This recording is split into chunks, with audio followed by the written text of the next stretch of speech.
your head up, play!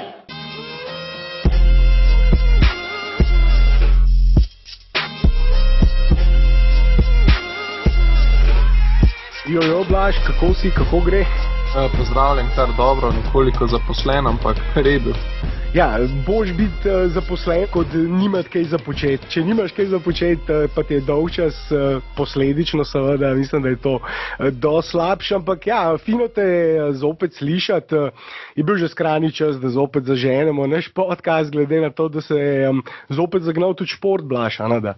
Ja, tako je, šport se je vrnil.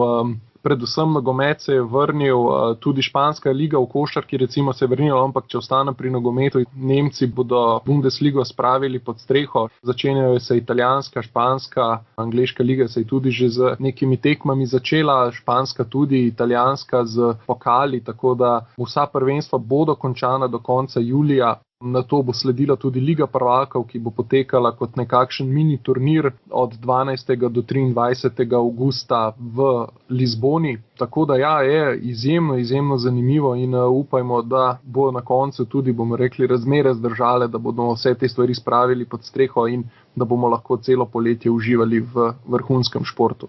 Držimo pesti za to, da premagamo korono, tako kot držimo pesti za naše ekipe, športnike, ki jih spremljamo, ampak ja, omenil si, nogomet se je vrnil, lahko uživamo zdaj že nekaj časa v nogometnih tekmah.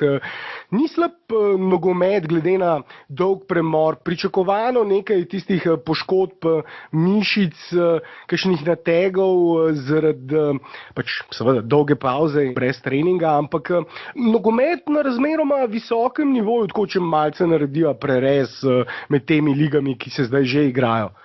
Ja, mislim, ni zdaj spet to tako zelo dober nogomet, kot smo ga gledali pred korono, ampak bom rekel, glede na to dolgo pauzo in vse, je kar v redu, je precej gledljiva zadeva. Mislim, nekako tako spominja me ravno na tiste prve tekme, vedno, ko se nove sezone začnejo, ko pridajo ravno iz priprav, ko še iščejo ta pravi ritem, potem pa 1, 3, 4 tekme, 5 tekem včasih potrebujejo, da se vsi uigrajo tako, kot gre, potem pa mislim, da bo tudi tukaj neka podobna zgodba kot ta. Tudi v slovenski ligi nekaj dobrih tekem, mislim, mogoče je pa tudi ta dolga pauza, smo bili to klačni nogometa, športa, da ko si se stradan, ti tudi kakšen, ne vem, tam posušen kos mesa zgleda kot najbolj slasten zrezek, veš. Ja, je res, je. Ti si v bistvu, kar se tiče evropskega nogometa, omenil, mi bomo tudi v prihodnih podcastih tudi o nogometu še kaj več pregovorili. In kot vse kaže, se slovenski ljubiteljem športa, ljubiteljem košarke in nogometa seveda obeta res vroče poletje na tem zaključenem turnirju Lige prvakov, ki bo letos celoti od četrtfinala dalje, kot si sam povedal, na Portugalskem. Bodo nastopili tudi Slovenci. Jaz bom Miličiča tam z veseljem gledal in upam, da bo prišel čim dlje. Ja, ne pozabi tudi na Oblaka in pa Kampla. Ja, seveda, bom tudi njih gledal, ampak glede na to, kakšno sezono je Iličič dosedaj, tudi Oblak izjemno in tudi zdaj se je vrnil izjemno. Ravno videl sem, da je po povratku par novih rekordov, vratarskih rekordov postavil po številu tekem, ki je ohranil nedotaknjeno mrežo. Ampak ja, se veš, vedno je raj gledati v polju Oblaka, pa potem na Twitterju pogledam po koncu tekme vse highlighte, njegove najlepše obrambe, Atletico pa ne igra tako všečno kot Atalanta, vsaj v napadu letos, ne vem, če se strinjaš. Ja, pa dobro, oni nikoli ne igrajo všečno v napadu, tako da. Drži. Ampak ja, naši nogometaši, nas čakajo zanimive tekme, avgusta nogometne tekme. Potem pa na drugi strani Atlantika, Blaž, Dragič, Dončić, Čančar tudi, morda bo dobil kakšno minuto, čeprav glede na potek rednega dela sezone verjetno, po vsej verjetnosti, če ne bo prišlo do kakšnih poškodb, seveda ne. Ampak Dragič in seveda Dončić bosta pa osrednja igralca svojih moštev in upajmo, da bomo tudi njih v avgustu spremljali v končnici. 30. julija namreč predvidoma, če bo šlo vse po načrtih, se začnejo tekme v NBA ligi, preostalih 8 tekem sezone bodo še odigrali. In to bo potem trajalo do 14. avgusta.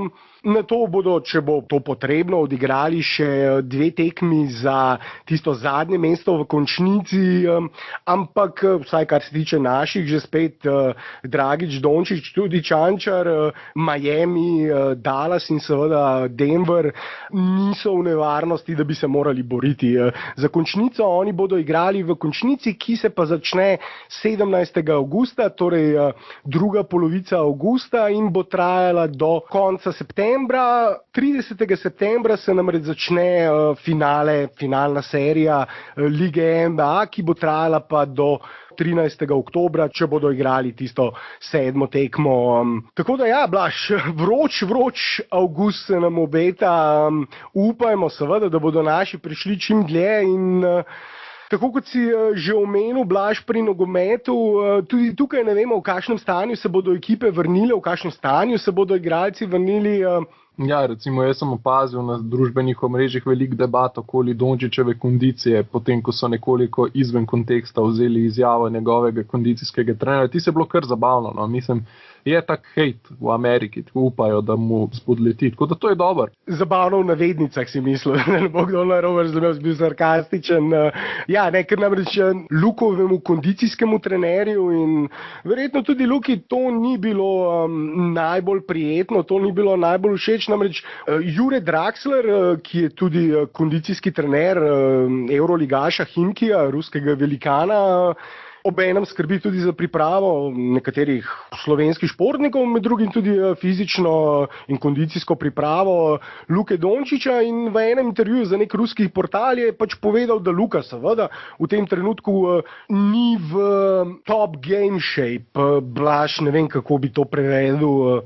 Ja, da pač enostavno ni v tekmovalnem ritmu, da ni taki tekmovalni formi. V top tekmovalnem, vrhunsko tekmovalnem. Ja, mislim, kar ni v bistvu noben v tem trenutku. Noben košarkar ne more trditi, da je trenutno v top tekmovalni formi, ker pač enostavno ne more biti. Ker to je tako, da rabiš nekaj tekem, da prideš notri, da se pač malo otresaš tudi te nervoze in vsega, ki pride zraven po dolgi odsotnosti, in to je čisto normalno. To tudi LeBron ni v top tekmovalni formi. In točno to je potem v tem intervjuju še naprej recimo povedal Lukov trener, da je to povsem logično, tako kot si ti povedal. V tem trenutku, mesec pa pol pred začetkom rednega dela sezone, ni noben igralec, ampak tako kot si ti dejal, hejterjev je ogromno na drugi strani Atlantika. Rachel Nichols, voditeljica oddaje The Jump, osrednje košarkarske oddaje na ESPN-u, je recimo povedala v eni od oddaj, da je govorila s številnimi igralci zahodne konference, ki se sprašujejo, v kakšni formi se bo Luka vrnil.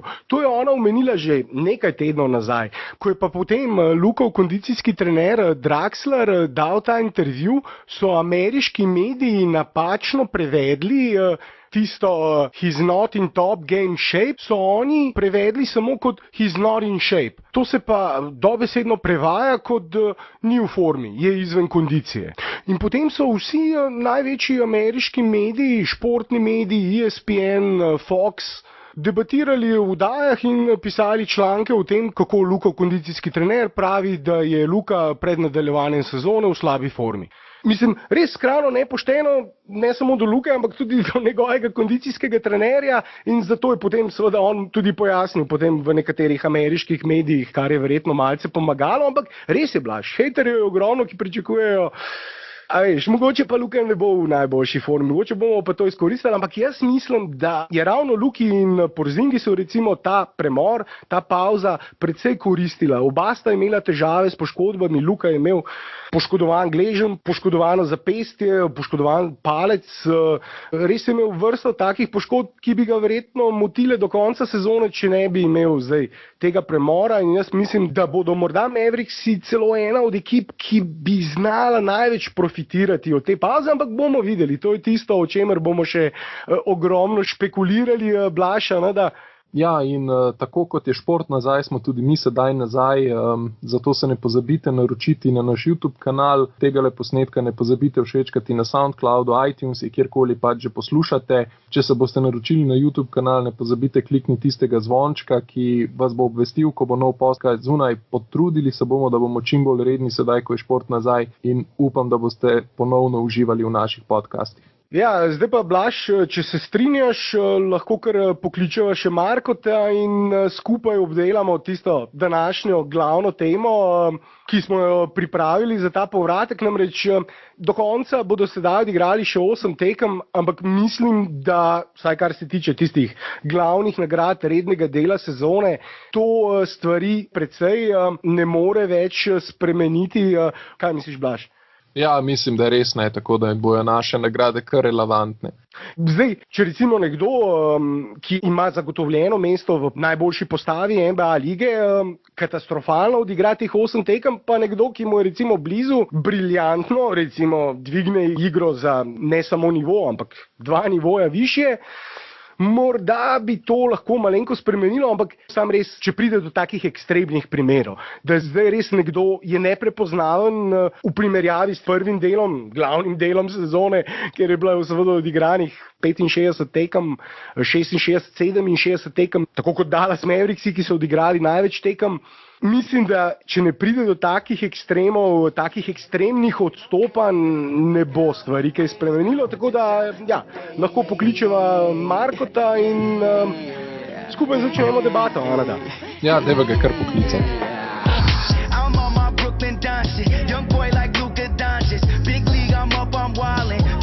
Jo, Marko, živo, hvala, da si se nama pridružil. Zdravo, Marko. Živ Blaž, živ Matej, kako ste kaj?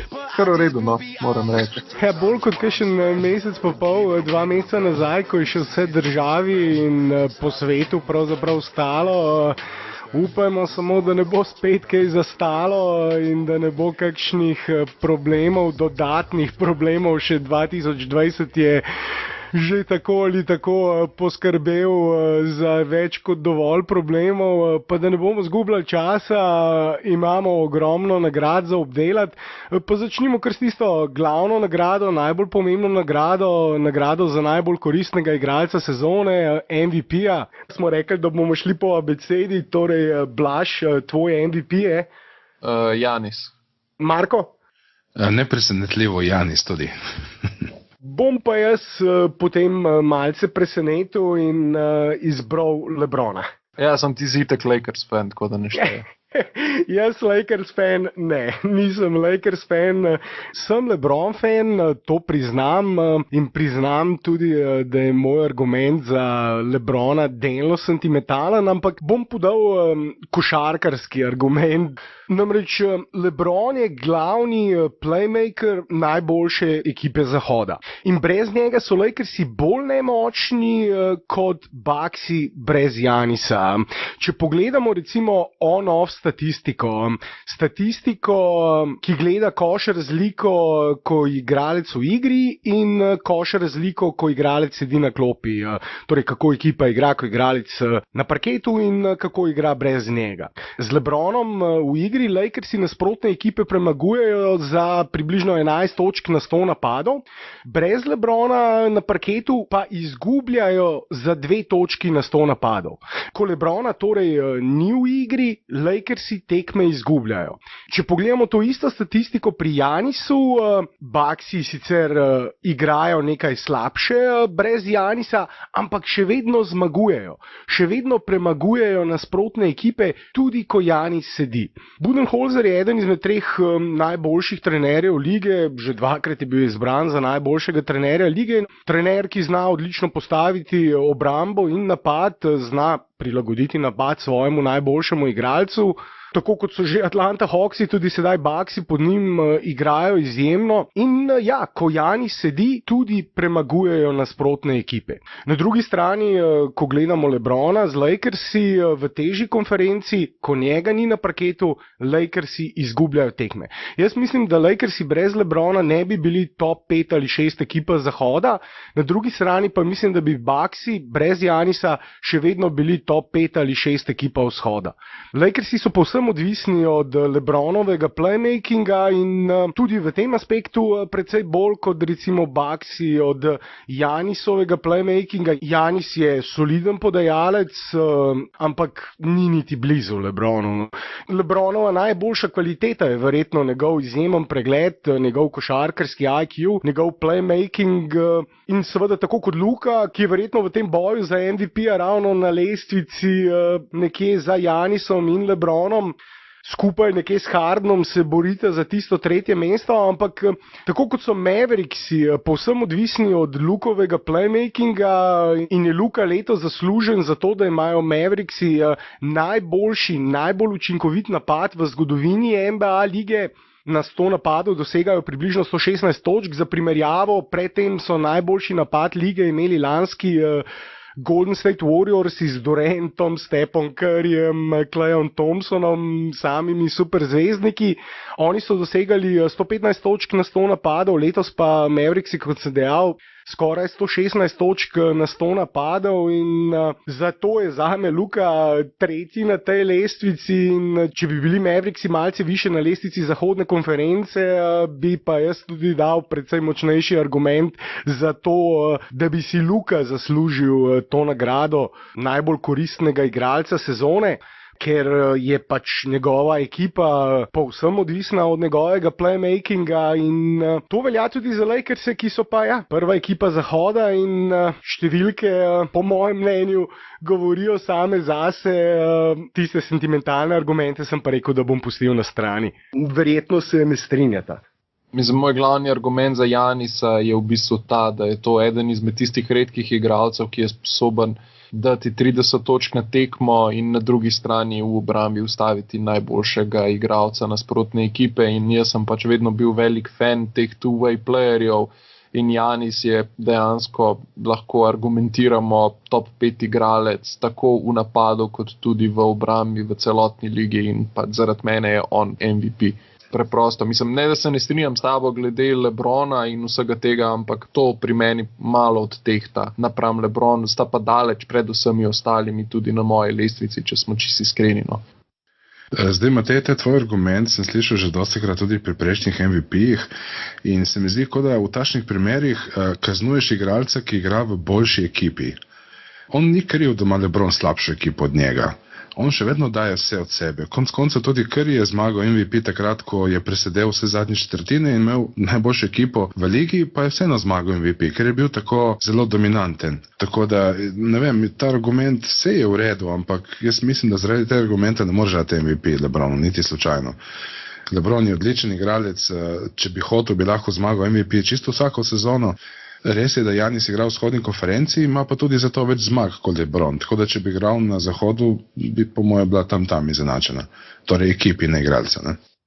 Preden je prišlo do prekinitve lige, so recimo Lakersi igrali proti vsem glavnim protikandidatom za naslov, vsaj mnogim glavnim protikandidatom za naslov in ne samo, da so premagali jih, ampak obenem je tudi LeBron nadigral v teh individualnih dvobojih te glavne protikandidate. Igrali so proti Clippersom, LeBron nadigral Kawhija, zmagali. Lakersi so igrali proti Milwaukeeju, LeBron nadigral Giannisa in seveda Lakersi zmagali. Premagali so Boston, premagali so Denver, v vseh teh tekmah je bil LeBron ključni igralec ali pa najboljši igralec na tekmah.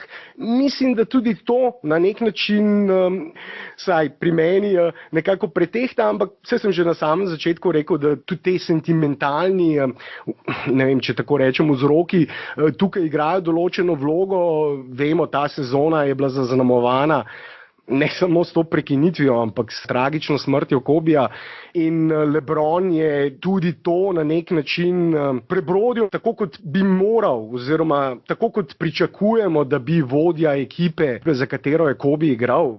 Čeprav, seveda, če bi Giannis zmagal in ta argument, ki ga je povedal tudi Blaž, obramba igra na obeh straneh parketa, LeBron pri zdaj svojih 35 letih že bolj izbira točke, ko igra, če igra obrambo, ampak na teh zadnjih tekmah, recimo, ki sem jih omenil, takrat, ko še stisne, če tako rečem, zna tudi on odigrati še vrhunsko obrambo, predvsem v tistih ključnih trenutkih, čeprav pri svojih letih, ja, ne morem reči, da igra tako dobro obrambo kot Giannis, ampak tisti njegov playmaking. LeBron je skupaj z Luko in Chrisom Paulom, to so zame trije igralci z najboljšim pregledom, LeBron pa zame še malce izstopa pred Luko in CP3, pred CP3 zaradi višine, pred Luko zaradi izkušenj, ki jih bo Luka verjetno še pridobil in na koncu bil morda verjetno boljši playmaker kot je LeBron, ampak ta njegov playmaking, to je tisto, kar tudi pri Luki dosto debatiramo, obramba proti playmakingu. Tudi Luka ne igra vrhunske obrambe, izbira trenutke, ko igra obrambo, ampak s playmakingom toliko naredi za ekipo, da po mojem mnenju nadomesti ta manko, ki ga morda predela v obrambi, s tem, da pri LeBronu ta manko ni tako velik kot recimo pri Luki. To so moji argumenti. No, moram reči, da je bil Giannis tudi dosti bolj konsistenten čez celo leto, oziroma čez celo sezono. Omenil si zadnjih 5-6 tekem LeBrona, kjer je bil res odličen in če bi tako igral celo sezono, bi nedvomno zmagal tudi MVP naslov. Ampak naslov se gleda za čez celo sezono, ne? To vejo tudi fani Trae Younga od lani in drug ko Giannis mislim, da ne more biti. Evo, točno tako. Pa pejmo na naslednjo nagrado, kjer bi šli zdaj. Rookie of the Year, če se strinjata, novinec leta? Ja, za mene ža. Za mene tudi ža. Tukaj bo pa 3 out of 3 Ja Morant tudi zame glavni kandidat, ampak z določenim asteriskom zraven, namreč če bi seveda Zion Williamson odigral več tekem, mislim, da bi on na koncu odnesel to nagrado. Ja, ampak ni in je žal daleč najboljši rookie v tej sezoni. Tukaj bi še rad nekaj dodal. Jaz sem pred sezono bil kar velik kritik Ja Moranta in nisem mislil, da bi lahko bil second pick, kot je na koncu tudi pristal, predvsem zaradi tega, ker sem gledal njegove igre na koledžu. On je namreč igral v zelo, zelo šibki konferenci, igral je proti igralcem, ki NBA še daleč ne bodo videli in da je lahko to prenesel v NBA in tako dobro odigral, presenetil me na 100%. In sem zelo vesel, da sem se motil njemu in mislim, da bo zasluženo zmagal no, ne vem, kako bo z nagradami te sezono, ampak zasluženo bi zmagal Rookie of the Year. Ja, mislim, pač daleč najboljši rookie, 17 točkami, tam nekje in 7 podajami na tekmo. Dejansko igra bolje, kot sem tudi jaz pričakoval in se v tem pridružuje Markotu. Zion pa enostavno premalo tekem in do konca mislim, da tudi ne more tega obrniti. Bo pa verjetno ravno zaradi tega hajpa na koncu, če bo prišlo do podelitve teh nagrad, to bistveno bolj blizu tekma, kot pa je bila recimo med Luko in pa Traem. Ja, in veš, kaj je še najbolj zanimivo? Koliko rookijev v bližnji zgodovini je bilo najboljših igralcev v ekipi, ki gre v play-offe, eno leto prej pa smo vsi pričakovali, da bo še vsaj 2-3 leta bila v rebuildu. Ja Morant Grizzlije drži na 8. mestu kot rookie v ekipi, ki nima kaj delati v play-offih. No, vsaj mislili smo, da nima kaj delati tam. In to je res nekaj fantastičnega in če bi igral Williamson celo sezono, bi verjetno tudi on Pelikane imel v play-offih, tako da res sta odlična rookija. Res je, oba sta odlična rookija. Če pogledamo samo statistiko, Zion na tekmo daje skoraj 24 točk, 7 skokov, 2,2 podaji, Ja Morant 17,6 točk, 18 točk skoraj, 3,5 skoke in skoraj 7 podaj. Oba sta zelo učinkovita pri metu iz igre, Ja Morant za organizatorja izvrstnih 49%, ampak na drugi strani je Zion Williamson pri 24 točkah, 59% met iz igre, seveda, drugačna pozicija, drugačna igralca, Ja Morant si sam dostikrat ustvarja met, Zion za njega drugi kreirajo oziroma mu podajajo v pozicijah, ko je v priložnosti za doseganje košev, ampak na drugi strani je pa fascinantno, da to, kar mi sedaj spremljamo pri Zionu, je njegov absolutni minimum. Teh 24 točk ob 59% metu in 7 skokih, je njegov, kot pravijo Američani, floor. On je začel igrati po dolgi pauzi zaradi poškodbe, potem ko je bil povsem izven kondicije in v kondicijo pravzaprav prihajal šele skozi igranje tekem. V času, ko je bil pa poškodovan, pa seveda ni mogel niti preveč delati na tehniki. Mogel je delati samo na rehabilitaciji poškodbe in on je še daleč od izvrstne kondicije oziroma izvrstne fizične forme. Star je šele 19 let, tudi to mnogi pozabljajo, da je eden od najmlajših rukijev in ogromno prostora za napredek ima. Res, to, kar zdaj gledamo, samo popraskali smo po površini. In če bi bil zdrav celo sezono, kljub temu, da je Ja izvrsten, z Blažem sva v zadnjem podcastu, ko sva govorila o najboljših mladih igralcih pod 25 let, oba dva omenila tudi Jaja, ampak Zion je vesolc. No, pa pojmo na naslednjo nagrado, Defensive Player of the Year. Moj je Rudy Gobert, čeprav tukaj v bistvu je kar nekaj kandidatov, ampak moj osebno je Rudy Gobert, ker jaz enostavno uživam v tistih njegovih blokadah, sploh velikokrat priteče od odzadi in naredi banano nasprotnemu igralcu, ko je že v tranziciji in izjemen obrambni igralec in zato ga postavljam na prvo mesto. Jaz bi tudi rekel, da je Rudy Gobert, poleg vsega, kar je povedal Blaž, bi še povedal tisto, kar so rekli tudi za Dwight Howarda, ko je zmagal 2-krat zapored Defensive Player of the Year, ko je bil Howard pod košem in v igri in tudi ko je zdaj Gobert pod košem. Nasprotniki enostavno spremenijo svojo igro, ker ne upajo več toliko hoditi pod koš, ker vejo, kaj jih tam čaka in da lahko v obrambi toliko vplivaš na igro nasprotnika. Mislim, da še Janis nima takšnega vpliva, no, on tudi ni rim protektor, ampak vseeno, Gobert, njemu gre levi delež zaslug za to, da je Utah solidno obrambno moštvo. Žal ne tako več dobro kot prejšnja leta, ampak zelo solidno še vedno.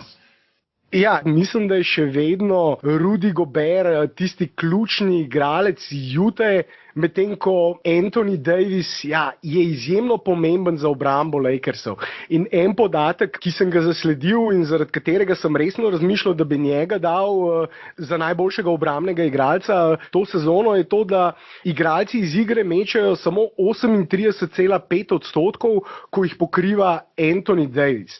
In še en faktor je tukaj, mislim, da prevzema niže igralce bolje kot Rudy Gobert. Saj številke govorijo, da tudi visoke igralce zadrži na malce nižjem odstotku meta kot Rudy Gobert, ob tem je pa še tretji po blokadah. Za Brookom Lopezom in Hassanom Whitesideom, za Anthonyjem Davisom je Miles Turner, potem Kristaps Porzingis, peti in šesti Rudy Gobert po številu blokad. Tako da malce, če upoštevam te številke, sem se res naklanjal k temu, da bi na koncu dal Anthonyja Davisa, ampak potem bi me pa res po mojem že obtožil tega, da sem fan Lakersov, tako ker je poskušal Blaž me že diskreditirati prej, ker sem LeBrona dal za MVP-ja, ampak se moram strinjati na koncu. Mislim, da če vzameš Rudyja Goberta iz Utahe, bodo padli precej več, kot če vzameš Anthonyja Davisa iz Lakersov. Ta njegova obramba je tako pomembna za Utah, bolj pomembna, kot je Davisova obramba za Lakerse, tako da se strinjam z vama. Ja, zdaj, če ne bo noben še nič dol, pa lahko gremo na Six Man of the Year, čeprav mislim, da tukaj nimamo sploh debate. Goran Dragic z naskokom, gremo naprej, Coach of the Year. Ne, hecam se, povejte, no, kaj so vajni Six Man of the Year. Moj osebno je Lou Williams, ker pač gospod Six Man of the Year, če smo čisto iskreni, in tudi letos mislim, da je boljši od ostalih kandidatov, čeprav je Goran precej blizu, vsaj po mojem, temu prvemu mestu. Jaz sem za Gorana, pa ne samo zato, ker je naše gore list, ampak tudi zato, ker gledal sem zadnjo tekmo, ko so igrali Lakersi proti Clippersom in kako je LeBron v zadnji četrtini prav iskal Williamsa, ker je bil edini šibki člen v obrambi Clippersov in ga prebijal, kot da ga sploh ne bi bilo. Prebijal ga je tako, kot MVP počne.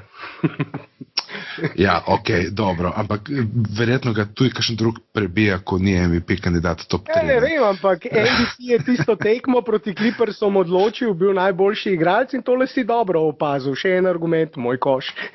No, hočem reči, kakšen sixth man je to, ko ga ne moreš imeti v zadnji četrtini v ekipi. Gorana definitivno lahko imaš. Williamsa vedno bolj se vidi, da ne. Mogoče bil boljši v obrambi, ko bil malo mlajši.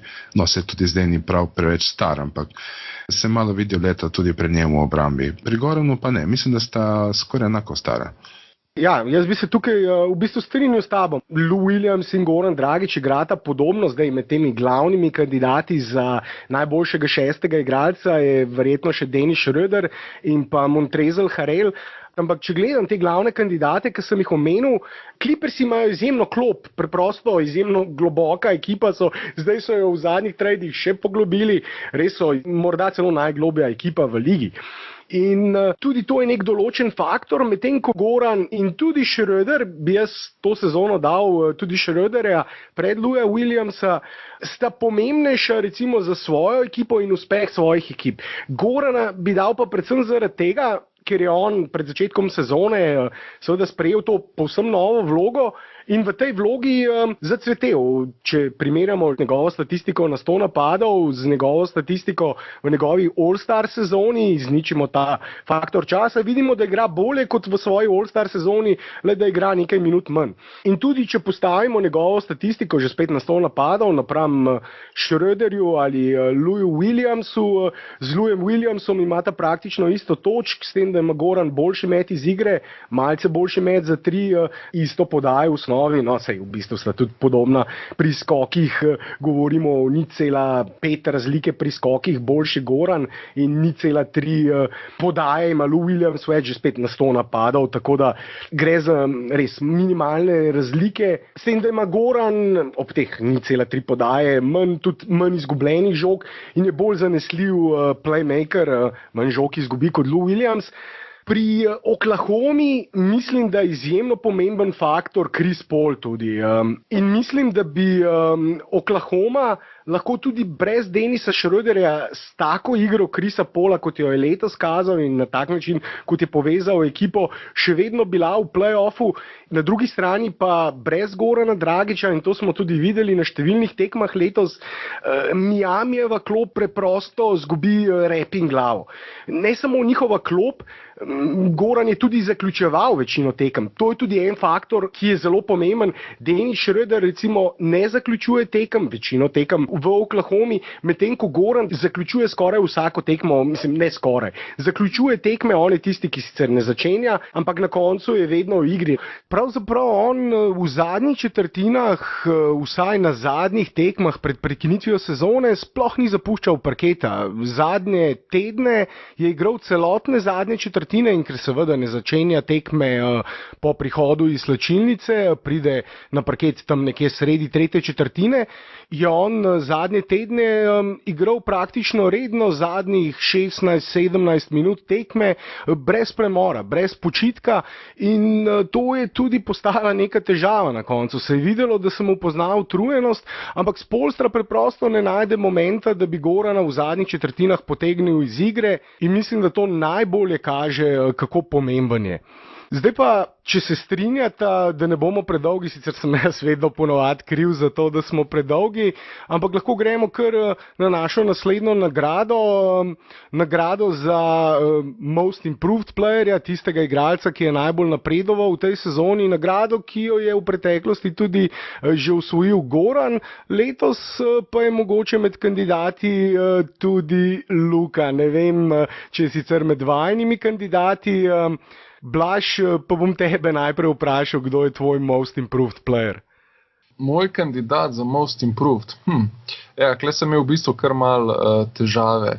Odločil sem se na koncu med Dončićem in Bamom Adebayom in sem na koncu dal Adebaya pred Luko Dončića, predvsem zaradi tega, ker Adebayo je pa res naredil ogromen korak naprej letos in je praktično ključni mož Miamija. Brez njega vprašanje, kako bi bilo, in je za moje pojme zasluženo bil tudi letos All-Star in tudi po mojem bo uvrščen v eno izmed najboljših 3 peterk lige na koncu sezone in Adebayo ima moj glas za prvo mesto. Drugi bi bil pa Dončić. Ko je Blaž govoril o tem, da tu ni nobenega dvoma, ne, sem mislil, da bo vsaj omenil tistega, ki sem ga jaz izbral, ampak očitno smo zelo različnega mnenja. Ok, se zato imamo ta podcast, super. Jaz mislim, da bo Devonte Graham zmagal nagrado za igralce, ki je najbolj napredoval brez konkurence.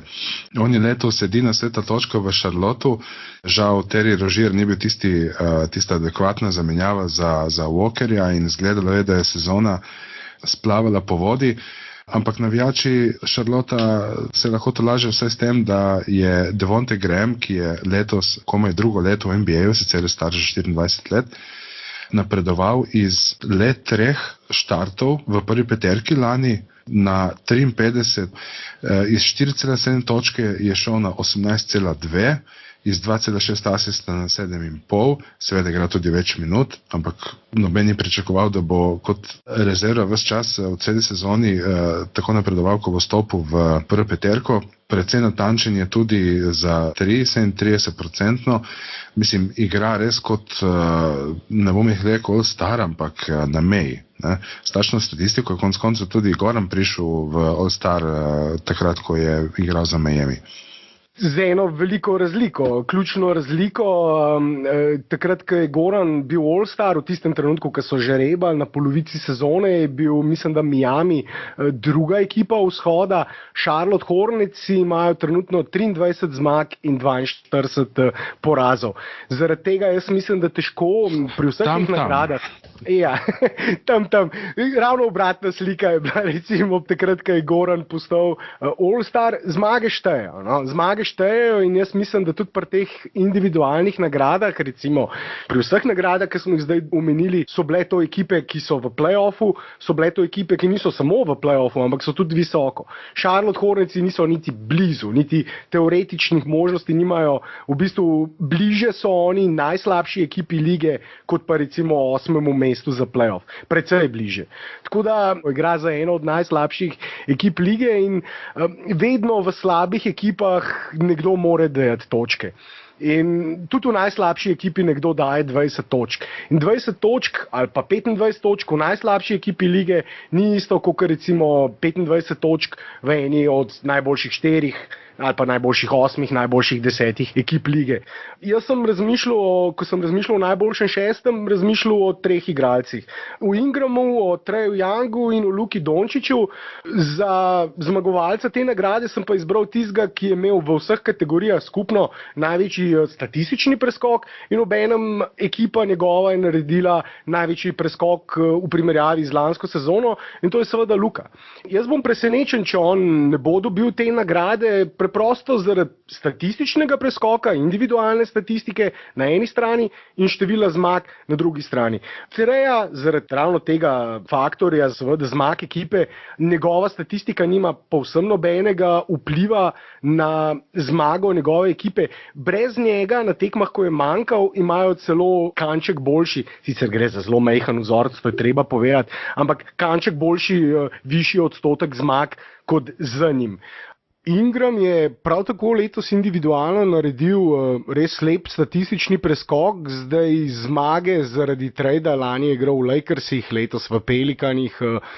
Ne moremo ravno delati primerjave z zmagami lansko sezono, to sezono, vendar, če se že spet obrnem na številke, je Luka naredil večji statistični preskok in obenem tudi dobil recimo individualni dvoboj z Ingramom letos.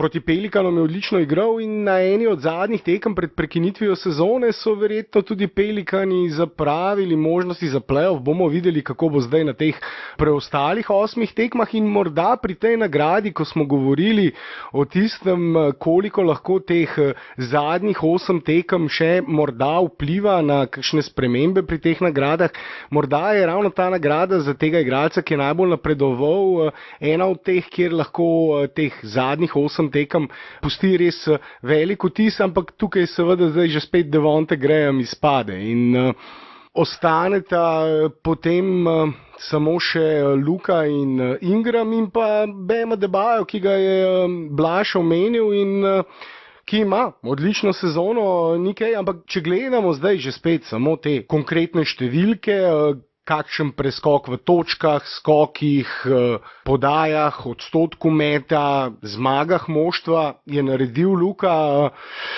Čeprav, če gledamo samo zgodovino, je jasno, da ponavadi tisti igralci, ki so postali rookie leta, ko govorimo o tistih najboljših igralcih vseh časov, LeBron, Jordan, podobna imena, potem tisto drugo sezono kljub temu preskoku niso dobili te nagrade.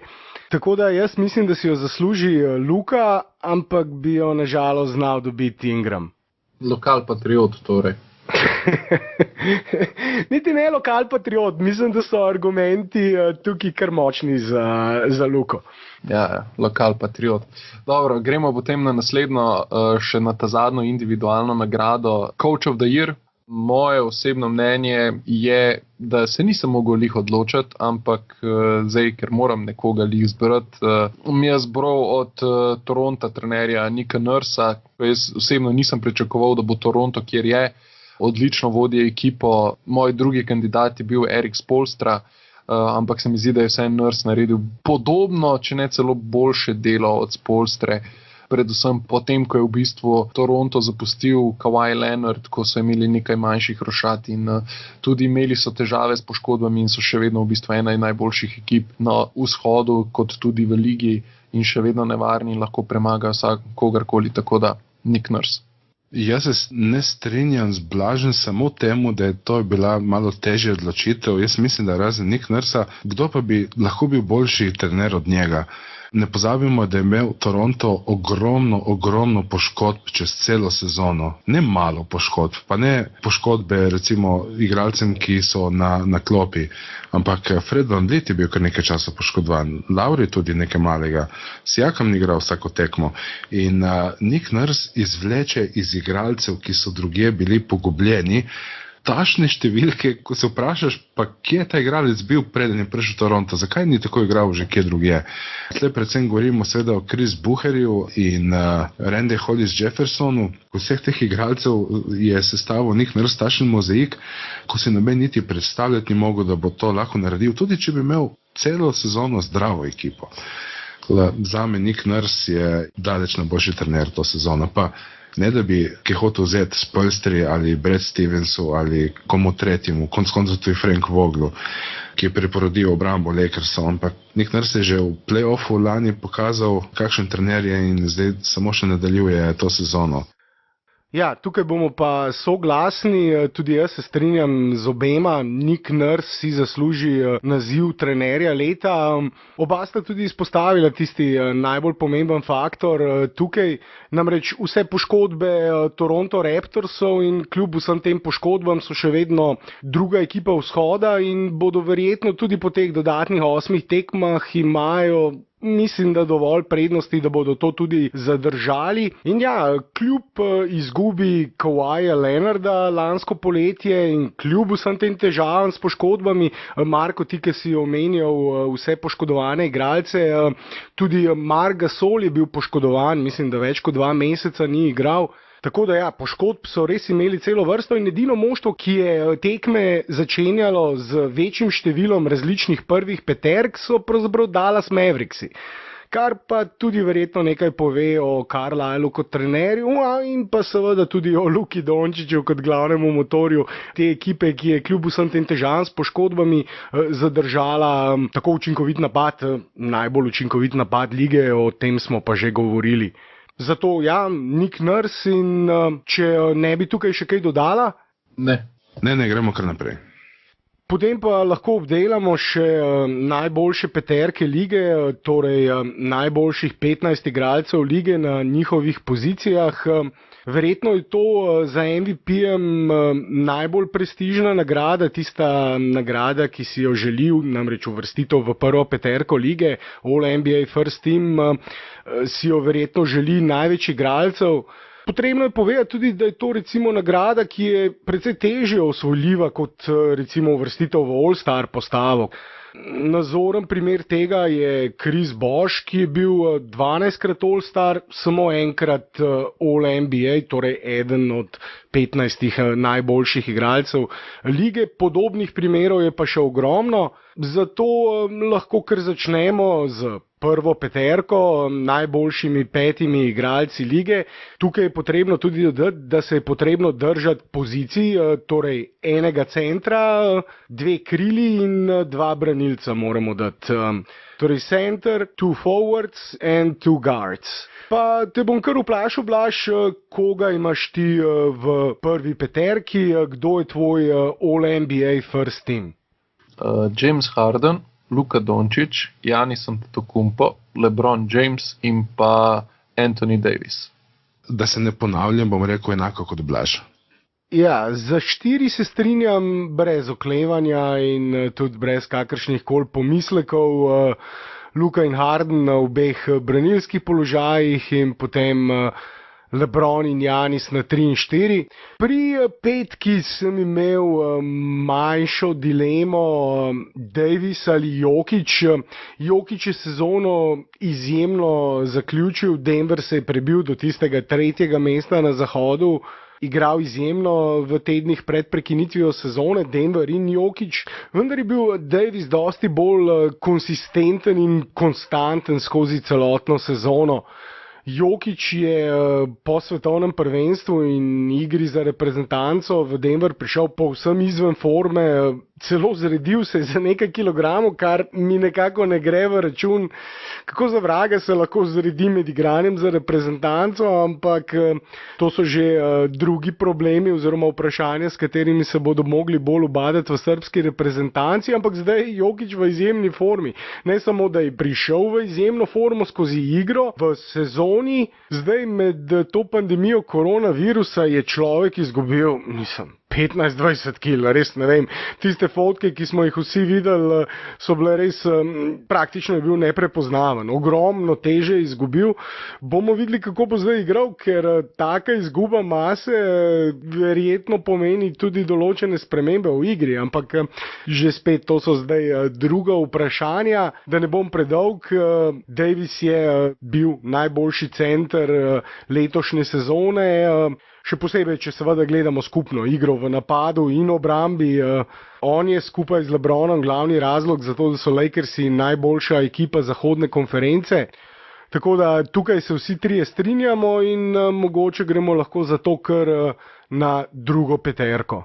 Pa gremo potem naprej na drugo peterko. Moja je Lillard, Westbrook, Kawhi Leonard, Nikola Jokić in pa Bam Adebayo. Marko? Ja, malo razmišljam o tem, kateri igralci si izbral.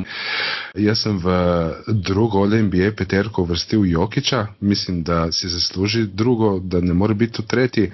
Mitchella, Westbrooka, Tatuma pa Kawhi Leonarda. Po pravici povedano, mislim, da bi Leonard lahko zamenjal Dončića v prvi All-NBA, če bi igral celo sezono, ker ima tako dobro statistiko in ima tudi zelo dober rezultat ekipe. Mitchell praktično skoraj sam drži na vrhu Utah, potem ko je eksperiment s Conleyjem propadel in je začel Conley kar s klopi po poškodbi prihajati v igro. Mitchell pa se je pomaknil na pozicijo playa. Westbrook je imel pač res dobro sezono, še posebej v zadnjih 2 mesecih je čisto eksplodiral in ob tako dominantnem strelcu kot Harden dosegal več kot 30 točk na tekmo. Tatum je tudi trenutno najboljši igralec Bostona in mislim, da ga res greh malo izpustiti iz All-NBA ekip. Z Leonardom zakrožujem mojo drugo peterko.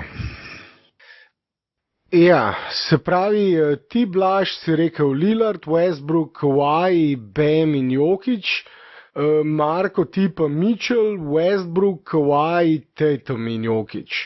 Tudi jaz imam Kawhija in Jokića v svoji drugi peterki, tako da mislim, da tukaj ni potrebno dosti debatirati, glede na to, da sem že rahlo kolebil z Jokićem za prvo peterko. Si seveda več kot zasluži mesto v drugi. Oba imata tudi Westbrooka, jaz pa moram reči, da ga nimam v svoji drugi peterki.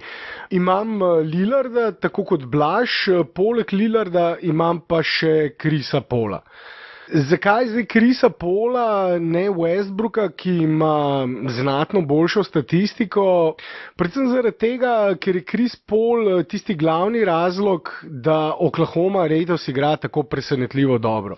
Oklahoma je namreč na 5. mestu s 40 zmagami, 40 zmag imajo tudi Houston Rocketsi, 40 zmag imajo tudi Dallas Mavericksi, le eno zmago več od teh treh ekip ima Utah, 3 zmage več Denver in 4 zmage več Clippersi. Torej Oklahoma v odlični poziciji, da morda na teh preostalih 8 tekmah še malce dvigne svojo pozicijo in že spet glavni razlog je Chris Paul, ki letos služi tudi kot mentor nadarjenega Žila Aleksandra in tudi ostalih igralcev razmeroma mlade ekipe, ki ima na papirju seveda precej slabši roster kot Houston Rocketsi.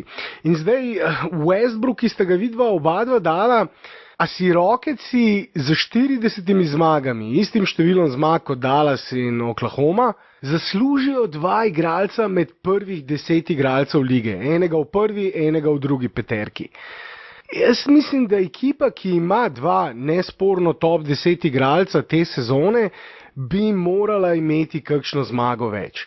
Mislim, da je 40 zmag premalo za 2 igralca med top 10, zato gre moj glas tukaj Chrisu Paulu, pri katerem sem že dejal, da njegove osnovne številke niso nič posebnega, ampak njegova klač statistika. To je pa tisto, zaradi česar si zasluži drugo peterko. Je eden izmed 2 morda najbolj klač igralcev to sezono, igralcev, ki najbolje igrajo v zaključku izenačenih tekem in je dosegel že nešteto pomembnih košev to sezono v teh situacijah. Tako da mislim, da si zasluži to mesto svojo preudarno igro, svojim mentorstvom, vodenjem mlade ekipe, ki seveda pred začetkom sezone nihče ni napovedoval te pozicije. Potem se pa še razhajamo pri štirki, drugemu igralcu na krilu, če tako rečem. Blaž je dal Bema, ti Marko Tatuma, jaz sem pa kolebal med Siakamom in Tatumom. Moram reči, da se še vedno nisem dokončno odločil, zdaj sem še malo gledal to statistiko, ko sta vidva govorila. In če uporabim ta ista merila, kot sem jih recimo pri Chrisu Paulu napram Westbrooku, zdaj tudi pri tej debati oziroma tej dilemi Tatum-Siakam, se moram odločiti za Siakama. Toronto je druga ekipa vzhoda, mi smo pa danes že dovolj govorili o tem, kako izjemno je to, zakaj si tudi Nick Nurse zasluži naziv trenerja leta. Ampak trener ne igra, mora imeti prave igralce in mislim, da si druga ekipa vzhoda zasluži enega igralca med top 10. Konec koncev pa to tudi potrjuje Siakamova statistika. Sicer na tekmo dosega enako število, povsem identično število točk kot Tatum, oba dosegata 23,6 točke na tekmo. Siakam ima boljši met iz igre, Tatum ima boljši met za 3, potem pa ima Siakam še nekaj več skokov, 7,5 proti 7,1 od Tatuma in nekaj več podaj, 3,6 proti 2,9 od Tatuma. Torej zelo izenačena statistika, ki morda malce pretehta v korist Siakama, čisto malo, ampak potem je pa še ta faktor zmag. Toronto ima 3 zmage več od Bostona in to bo Boston težko nadoknadil, je pa to še ena taka situacija, kjer bi teh zadnjih 8 tekem morda lahko nekaj spremenilo. Torej, moja druga peterka, Lillard, CP3, Kawhi, Siakam in Jokić. Boste kaj ugovarjala? Ja, seveda bomo ugovarjali. Ne? Zdaj bom uporabil tisti argument, ki si ga imel ti za Lebrona proti Janisu. Rekel si, da so Milwaukee toliko dobra ekipa, da tudi brez Janisa lahko uspešno igrajo, medtem ko Lebron počiva na klopi, so Lakersi dosti slabši. In predstavljaj si, kaj se zgodi, ko gre Westbrook na klop, ko gre Harden na klop. Oni so tudi recimo v zelo slabi ekipi. Ne tako slabi kot Oklahoma brez Chrisa Paula. Brez Chrisa Paula bi imela Oklahoma precej več porazov kot pa Houston brez Westbrooka, po mojem mnenju. Ja, Houston je odvisen od dveh superzvezdnikov, ne samo od enega. In tisti najpomembnejši je Harden, seveda. To priznam, ampak če gledamo Harden Westbrook, sta dva najboljša igralca Houstona, ostala ekipa je sami roleplayerji. Niti eden ni takšen, ko bi lahko rekel, ta bo pa igral v štartni peterki neke championship ekipe. Tako da, ne vem, jaz še vedno mislim, da je letos Westbrook pred Chris Paulom. Čeprav priznam, Chris Paul ni me presenetil, ker sem ga gledal kot navijač Houstona že v Houstonu, vem, če se on sposoben, ampak mogoče se letos tudi malo šparati zaradi poškodb in vsega. On bi lahko letos imel dosti boljšo statistiko, pa raje pusti mladinci igrati. Mislim, Oklahoma je letos boljša, slabšo ekipo, kot jo je imel Westbrook na razpolago v Oklahomi, in Chris Paul je tisto, kar Westbrook nikoli ni bil, pravi vodja in mentor tudi v slačilnici.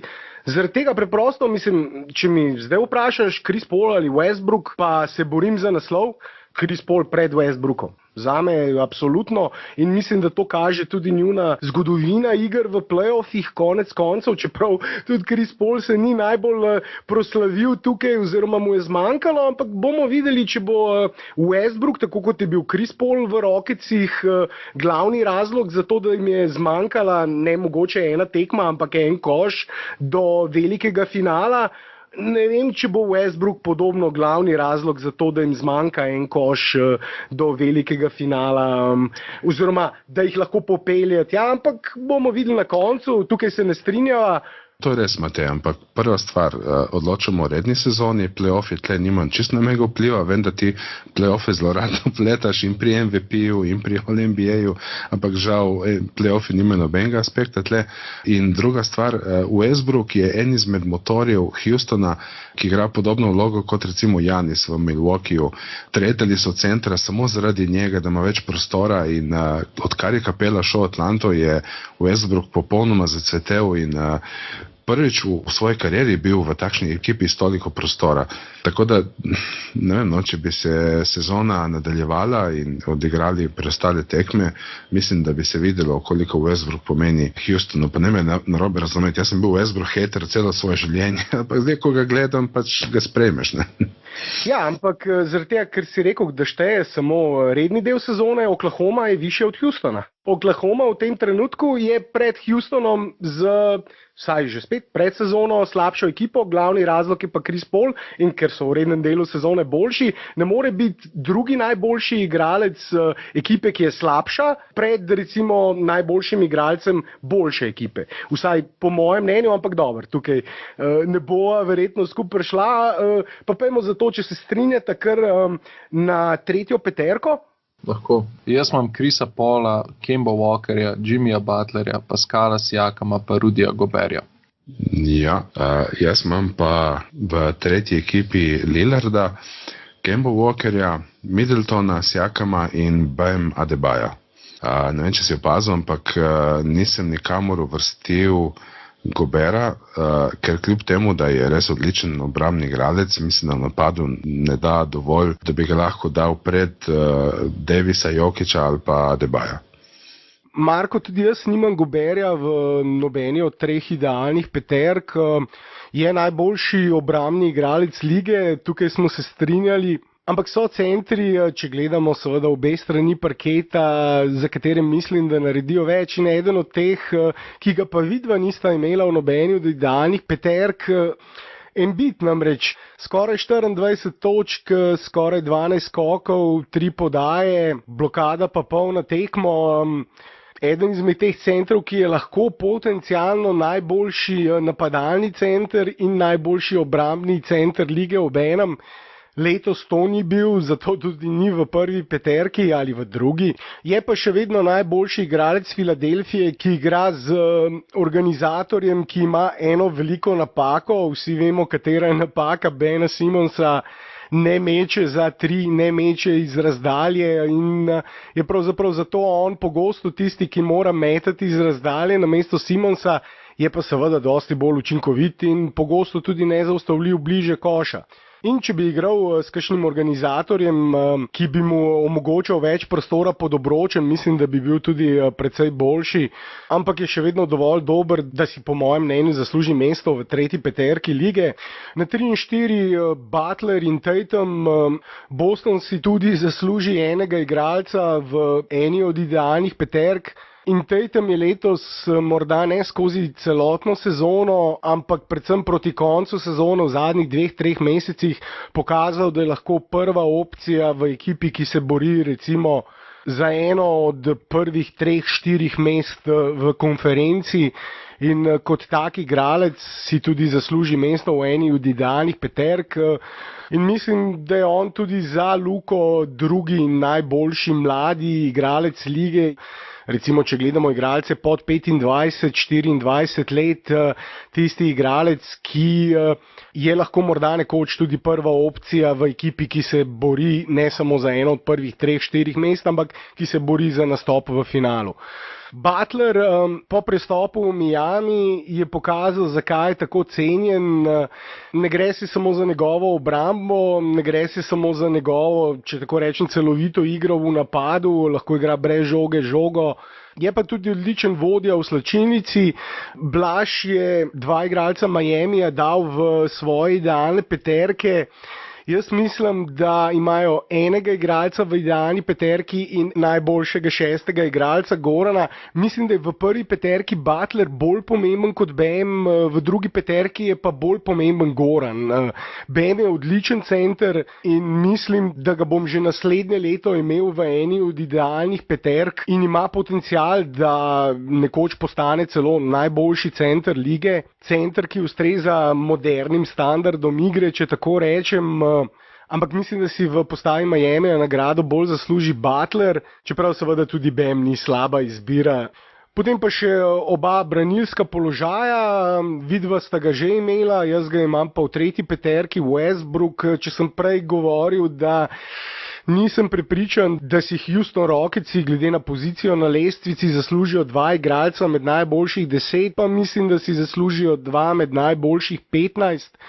Igra Rocketsov je vendarle tako odvisna od Hardna in še Westbrooka in ko ima toliko prostora, kot ga ima sedaj v Houstonu, ko igrajo brez centra, je v prodorih še vedno praktično nezaustavljiv in to je tudi pokazal, zakaj si zasluži mesto v tretji peterki lige. Potem pa še na enki, moja dilema je bil Kemba Simons ali Lauri. Dokler si ne bo Simons vsaj upal pogledati proti košu, pa ne govorimo samo o trojkah, ampak ko je vsaj recimo 3 metre stran od koša, to je že nekje meja testa. Če je bliže kot 3 metre vrže, če je dlje, potem niti pogleda proti obroču in dokler bo to njegova pomanjkljivost, jaz mislim, da si ne zasluži mesto v eni od prvih 3 peterk. Če pa odpravi to pomanjkljivost, je pa v vseh drugih aspektih igre tako dober, da bo zagotovo našel mesto tam. Potem bila dilema Kemba ali Lauri, odločil sem se za Laurija. Isti razlog, kot sem ga uporabil že parkrat, zmage. Toronto je pred Bostonom, nismo pričakovali tega od Toronta. Dovolj smo govorili o Torontu in njihovih težavah to sezono. Kemba in Lauri sta oba nekaj tekem izpustila zaradi poškodb, zato se nekako ta faktor izniči. Kemba rahlo boljši v napadu, Lauri boljši v obrambi, ampak all in all, kot bi rekli, gledano v celoti na koncu, je ta faktor zmag pretehtal. Toronto je pred Bostonom in Lauri je pred Kembo Walkerjem. Tako da Kemba, Westbrook, Butler, Tatum in Embiid.